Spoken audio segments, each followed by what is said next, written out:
তার মা যদি তাকে খেলতে পাঠাতো, সে এসে অনেকগুলো বই বের করে পড়তে শুরু করত।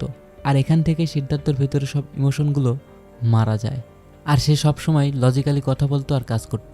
আর সিদ্ধার্থ বই পড়তে পড়তে এতটাই কঠোর হয়ে যায়, সে তার দাদা মারা গেছে এটা শোনার পরেও তার বাবাকে গিয়ে বলে, বাবা, জীবন তো একটা খেলার মতো, যে জন্ম নিয়েছে তাকে তো একদিন মরতেই হবে, আর কারো মৃত্যুতে আমাদের কোনো কিছুই করার নেই। আর এটা শুনে তার বাবা অনেক বেশি শক খায় যে এতটুকু বাচ্চার মুখে এসব কি কথা। আর তারা সেখানেই বুঝতে পারে যে সিদ্ধার্থ কতটা ইমোশনাল লেস হয়ে গেছে। একদিন সিদ্ধার্থ তার মায়ের সঙ্গে বসেছিল, তখন সে তার মাকে বলে তার অনেক খিদে লেগেছে, আমাকে খাবার দাও। তখন তার মা বলে, আমি এখনই খাবার বানিয়ে দিচ্ছি।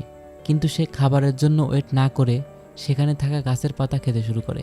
বোঝো ব্যাপার, বিষয়টা কেমন, যেটা দেখে তার মাও বেশ অবাক হয়ে যায়। এরপর একদিন দেখা যায় সিদ্ধার্থকে কোথাও খুঁজে পাওয়া যাচ্ছিল না। তখন তারা সিদ্ধার্থকে খুঁজতে বেরিয়ে পড়ে। আর তারা দেখতে পায় একটি মন্দিরের সামনে রাস্তায় সিদ্ধার্থ ঘুমিয়ে আছে। আর এখানেই আমরা বুঝতে পারি সিদ্ধার্থর যখন ঘুম আসে, সে যেখানে সেখানে ঘুমিয়ে পড়ে। সে কোথায় ঘুমাচ্ছে সেটা তার কাছে বড় বিষয় না। আর এর পরের সিন আবার বর্তমানে ফিরে আসে। আমরা দেখতে পাই সিদ্ধার্থর জ্ঞান ফিরে এসেছে। সে আবারও জ্ঞান ফেরার পরে ইন্দু বলে চিৎকার করতে থাকে। সে বাড়ি থেকে বের হয়ে যায় ইন্দুকে খোঁজার জন্য।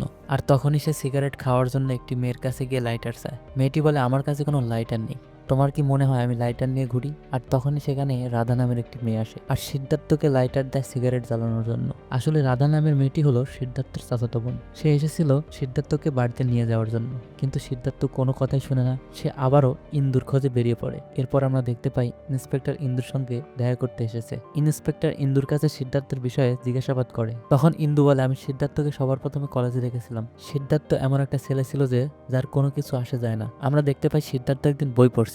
ঠিক তখনই সিদ্ধার্থর মনে ইন্টিমেট হওয়ার ইচ্ছা জাগে আর সে সামনেই ঢুকে দেখতে পায়